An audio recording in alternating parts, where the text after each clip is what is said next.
The stock market is collapsing, and many nations such as Italy, China, Canada, United States are putting a ban on travel as a result of the coronavirus, also known as COVID-19. The World Health Organization has also declared this virus as a global pandemic, and that's a pretty big deal. There's widespread panic and anxiety. I was out there grocery shopping the other day, and it was just such a frenzy. But what is our expectation as a church? How are we supposed to handle this season? Many churches have moved towards online streaming because of the cancellation of church services. I personally think it's a wise decision because we live among the vulnerable and the susceptible, and you don't want to inadvertently transmit the virus. And it's also important we obey the government and those in authority as long as they are not impeding on our faith. They're not asking us to deny Christ or anything like that. They're just saying, you know what, we're trying to control the spread of this virus, and you have to be at least 6 feet away from your neighbor.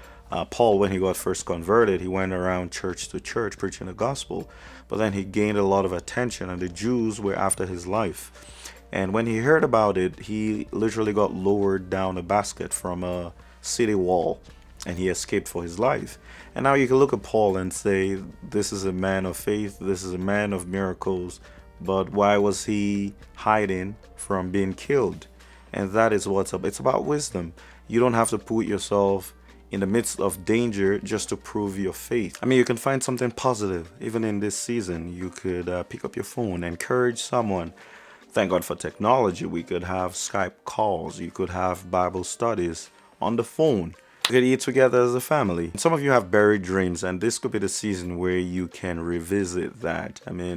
I know some of you want to write books, some of you want to start podcasts, and this can be a great time to just start. And personally, I never thought I could write a devotional, but I did. And I will post the Instagram link in the description below. And even most importantly, in this season, what you could do is develop a relationship with God. You could pray for your friends and family. You could pray for the unsaved that they may get to know God. Yes, something good can come out of this season.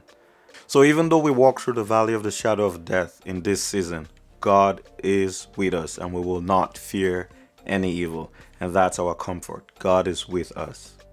I hope you enjoyed this video. Subscribe to my channel if you haven't already. Like and drop a comment. I'll see you next time.